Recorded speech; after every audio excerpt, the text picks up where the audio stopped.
Welcome to Richmond Rising. I'm Lindsay Darnell, your host. In today's episode, we are honored to have Assistant Chief Blanton and Detective Tudor as special guests.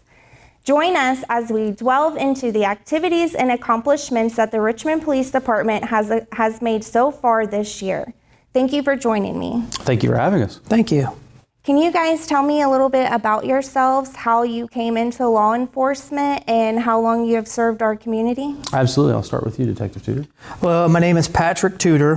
Currently, as Assistant Chief Blanton said, I'm a detective with the Richmond Police Department. I'm working toward my 27th year, all with the Richmond Police Department. Prior to that, I did work at the Wayne County Sheriff's Department in the jail division for a while, and also worked for Wayne County Probation Department. I started here in February of '98. Had a great career. I've been able to work in our patrol division, our narcotics division, our SWAT team, firearms, detective, did some schooling for a crime scene investigation. And then with the new administration and their vision, I've been given the opportunity to do full-time community engagement. Yeah, so I always like to let Pat go first because his is a very colorful, diverse story. So I try to match that with mine. I've been in law enforcement for 12 years. Prior to that, I worked at Reed Hospital as a medical, surgical, and pediatric nurse. So I actually hold a nursing license in both the state of Indiana and Ohio. I have been involved in a few different things over my career. I've managed an ERT team. I developed what we call a threat assessment and threat management team. I was a behavioral analysis task force officer with the FBI, and really the goal with that was we wanted to find active shooters before they could hurt people. Probably my proudest accomplishment of all the things that I've done, I could go for days, is my time with Canine Ozzy. I was lucky enough to have Canine Ozzy for 6 years, and that was the absolute best part of my career. So I really got to enjoy getting to be a lot of things with handling him. So in January, Chief Kyle Weatherly was appointed as the new Chief of Police, along with Assistant Chief Brandon Crofta and yourself.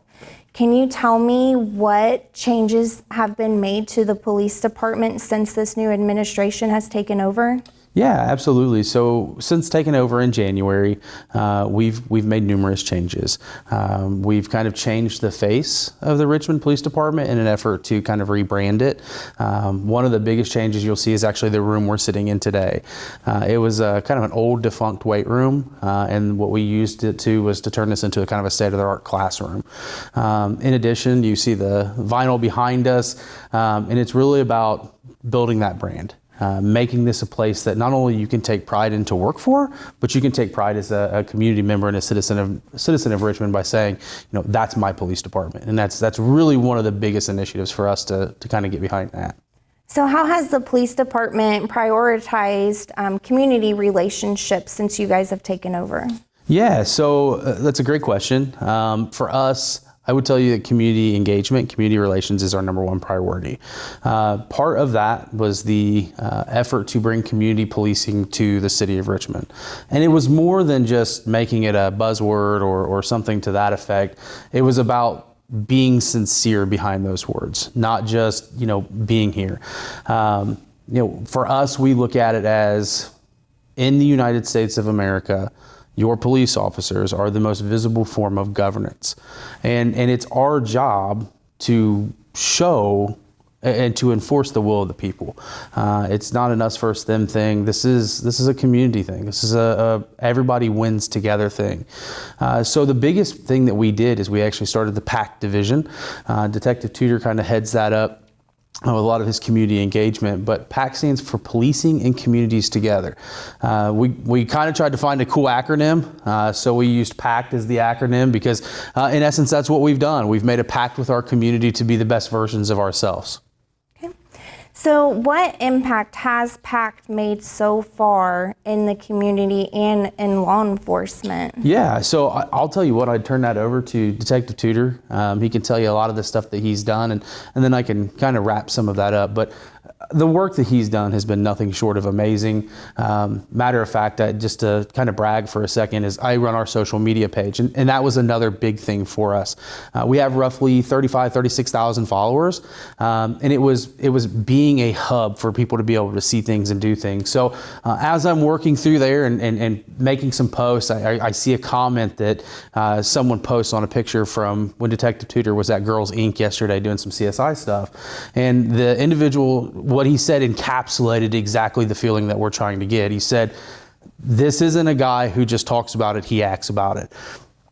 Detective Tudor was at a gas station. We used Country Mark on Northwest 5th, was getting gas. He saw some kids, a single mom, started talking to him, struck up a conversation, gave them, some things to spirit a conversation and to get them excited about seeing the police officers, not have this negative connotation to it.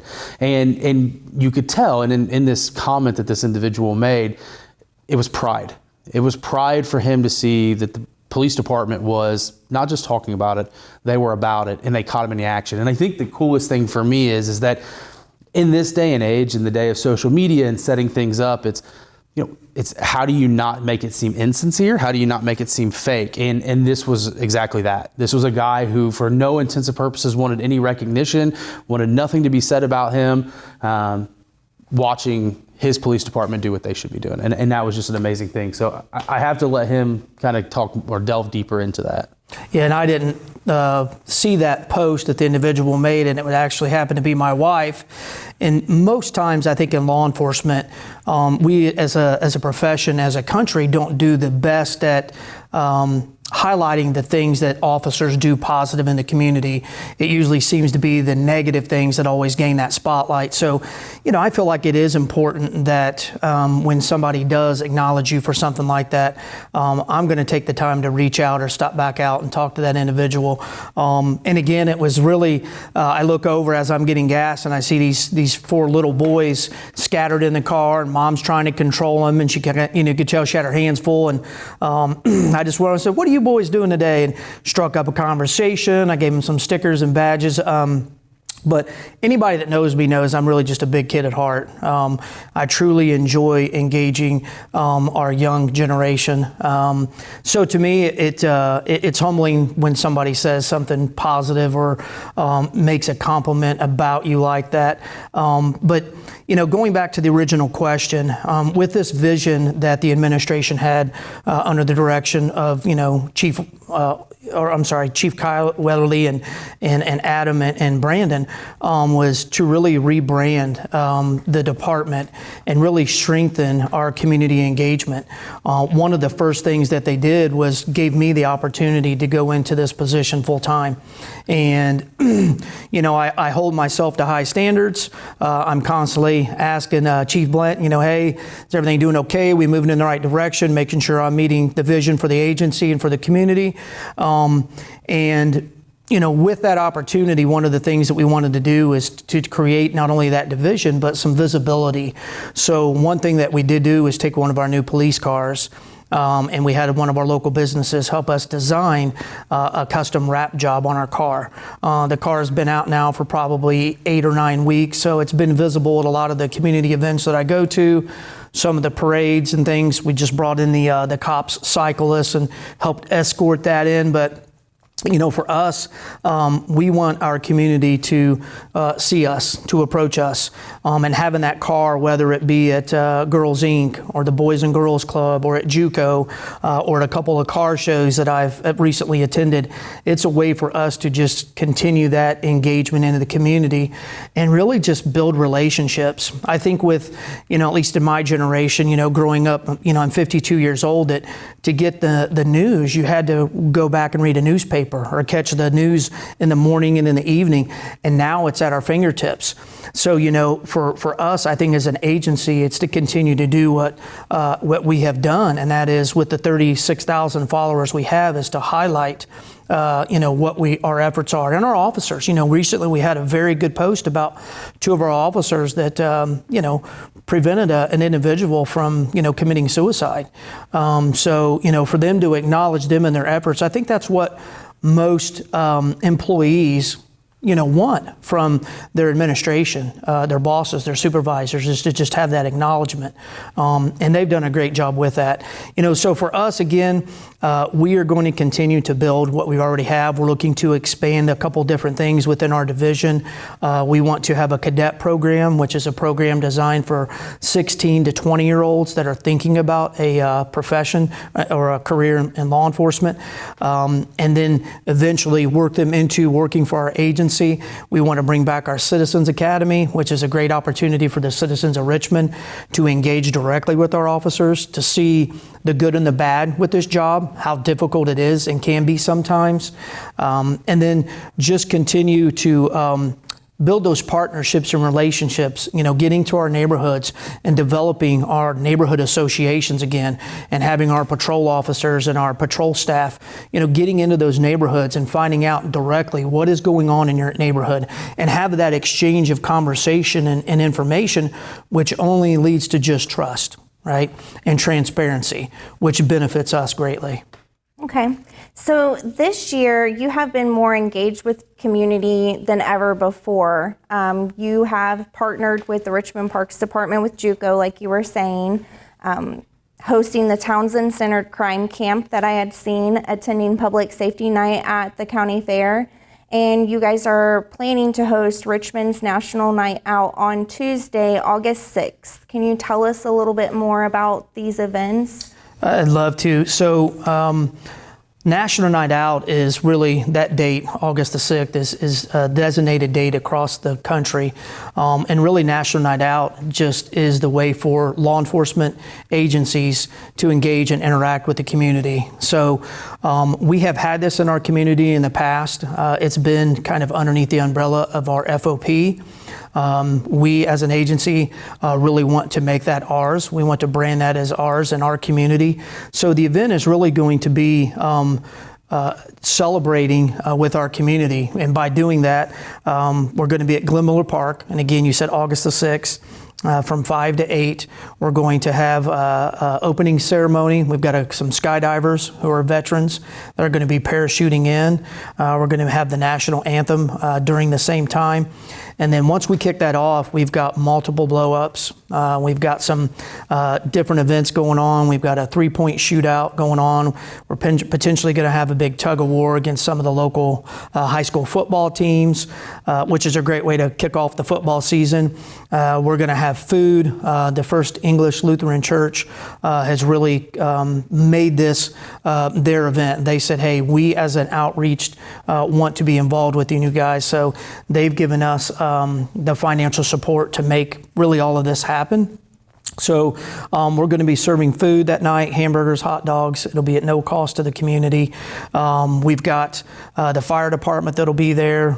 We have several of our community-based organizations, Centerstone, Meridian, I think Bridges for Life. Several of those community-based organizations are going to be there as well, just to do outreach to the community. So really for us, we want to make this an every year event. I'm hoping it's the second biggest event that we host in Richmond, second to the fireworks.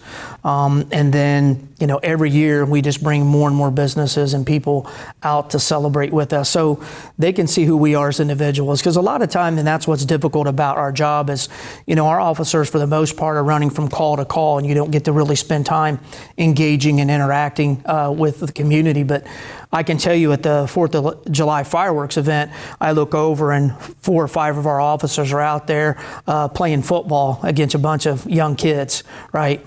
Again, I think that when we have the ability and the platform to do that, that's what builds those relationships. And that's really what helps our community, especially this younger generation, when they might only see social media that's telling them that this is what law enforcement look like. And that may not actually be the real depiction of us. And then you see our guys out playing basketball or throwing football with them. And they're like, yeah, no, our RPDs, there's some good officers there. And we take pride in that. Yes. Yeah. And I think just to piggyback on that, if I can for a second, it's strategic partnerships. That's really what those are, is being in the community events, doing those sort of things. Being visible is great. That's an amazing thing to do, but it's so much more than that. It's going out and meeting these kids. It's meeting these adults, meeting these individuals, these demographics that maybe we would meet in another way, or maybe we wouldn't meet at all. Our paths would never cross. So it is about being visible, but it's about those strategic partnerships. Looking at this National Night Out the way that we're doing it, and partnering with First English Lutheran Church and Pastor Chip Balajna and his crew, I think that really brings to life, in my opinion, what we're really looking for, the bigger meaning. Like, again, the visible part's great, but it's those strategic partnerships. Richmond is a phenomenal city. It is a phenomenal place to live, grow, work, and thrive.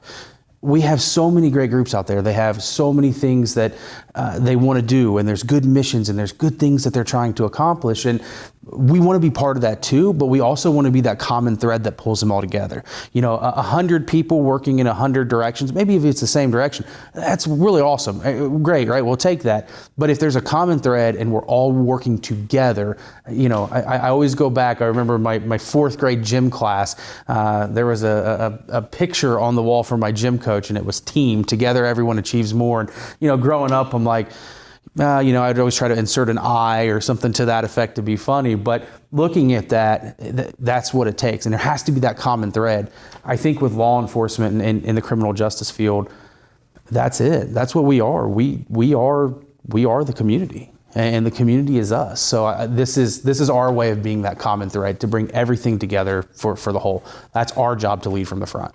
And sometimes it takes stepping outside your community to realize how good your community is. I recently went to a much larger metropolitan city, and it didn't have what we have here, and it's that sense of community. It's so much larger that you don't get that. And here, these opportunities that we want to be part of is just so the community can see all of our officers. We've had a lot of turnover in the last 10 years, so we're very young as an agency.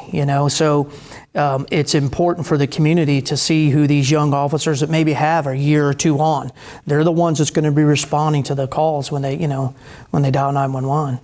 I think that's great what you guys are doing. Like I said, I've noticed that this year you guys have been engaged more than any other previous years that I've watched you guys.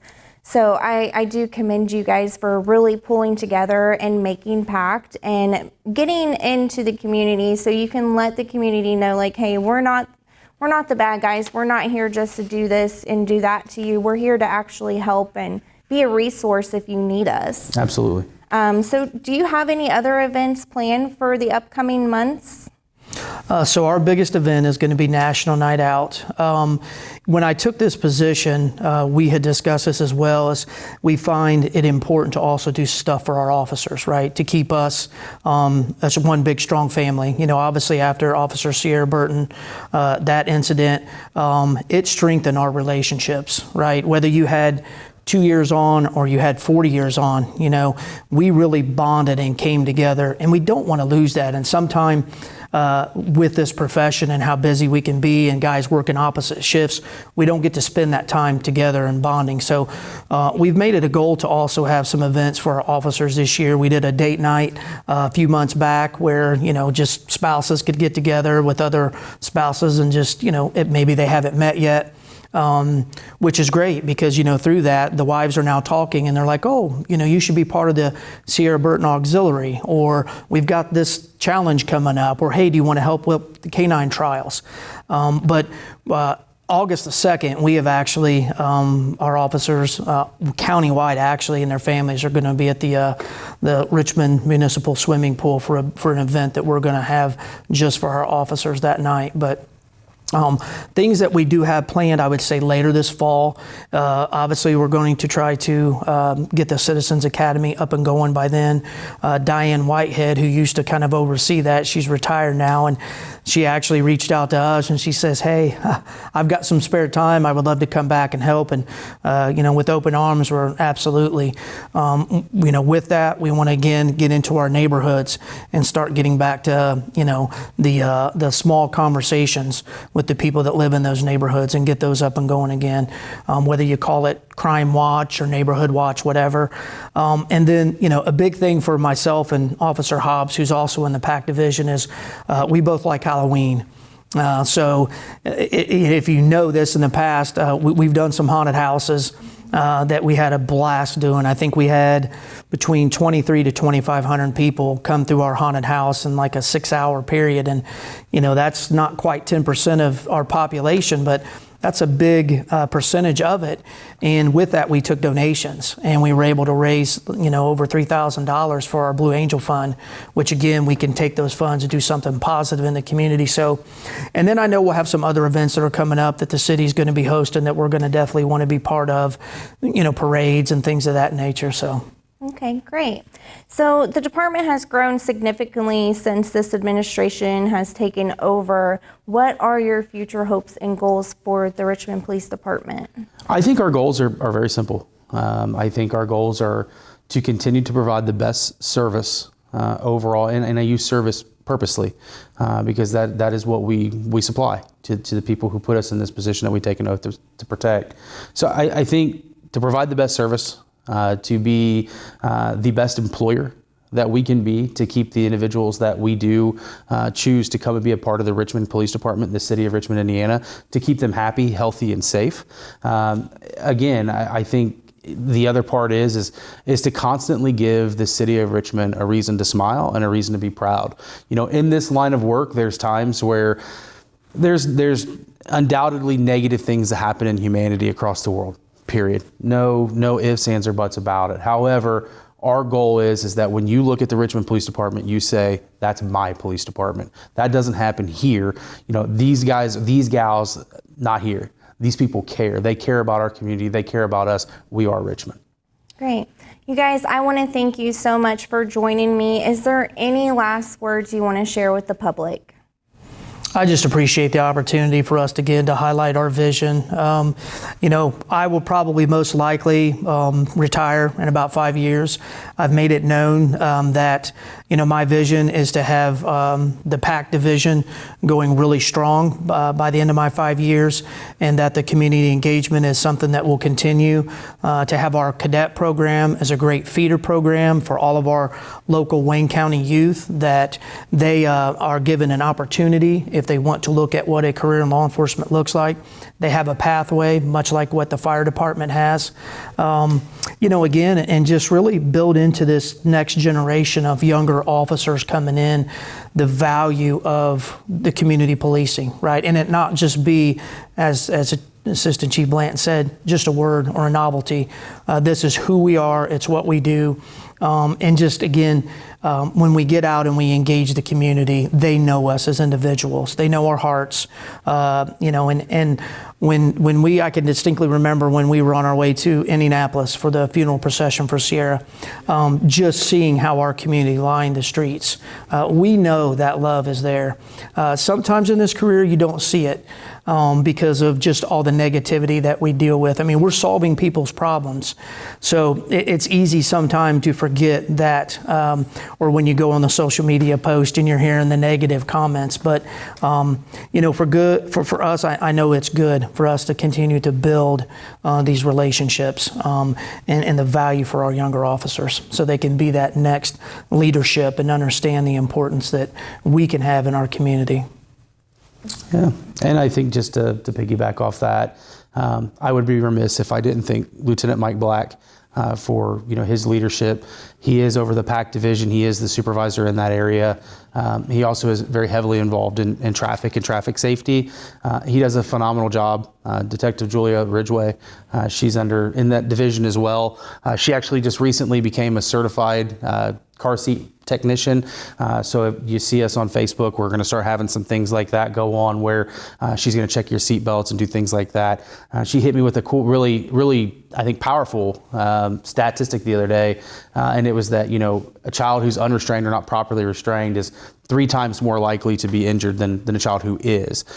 So providing that, and that's a service that we want to do. Officer Tyler Hobbs, phenomenal job. I think I want to be Pat's right-hand man. That's why I'm sitting on his right, but Officer Hobbs is truly his right-hand man. And then obviously I think that it's important for the citizens of Richmond to know that Chief Kyle Weatherly and allowing this to even be something that happens, to dedicate the resources and give me the leeway to do the things that we do is beyond powerful. And then I'd also have to say that, Dr. Oler, Mayor Oler, for allowing the police department to be such a big impactful to its community. So for me, it's just a lot of thanks, and there's a lot of work left to do, and we're here to prove every day that we're here to do it. That's great. Well, I want to say once again, thank you for joining me. I am so excited to see what you guys do in the future. I'm Lindsay Darnell, and this is Richmond Rising. Join us next month, and until then, keep rising, Richmond.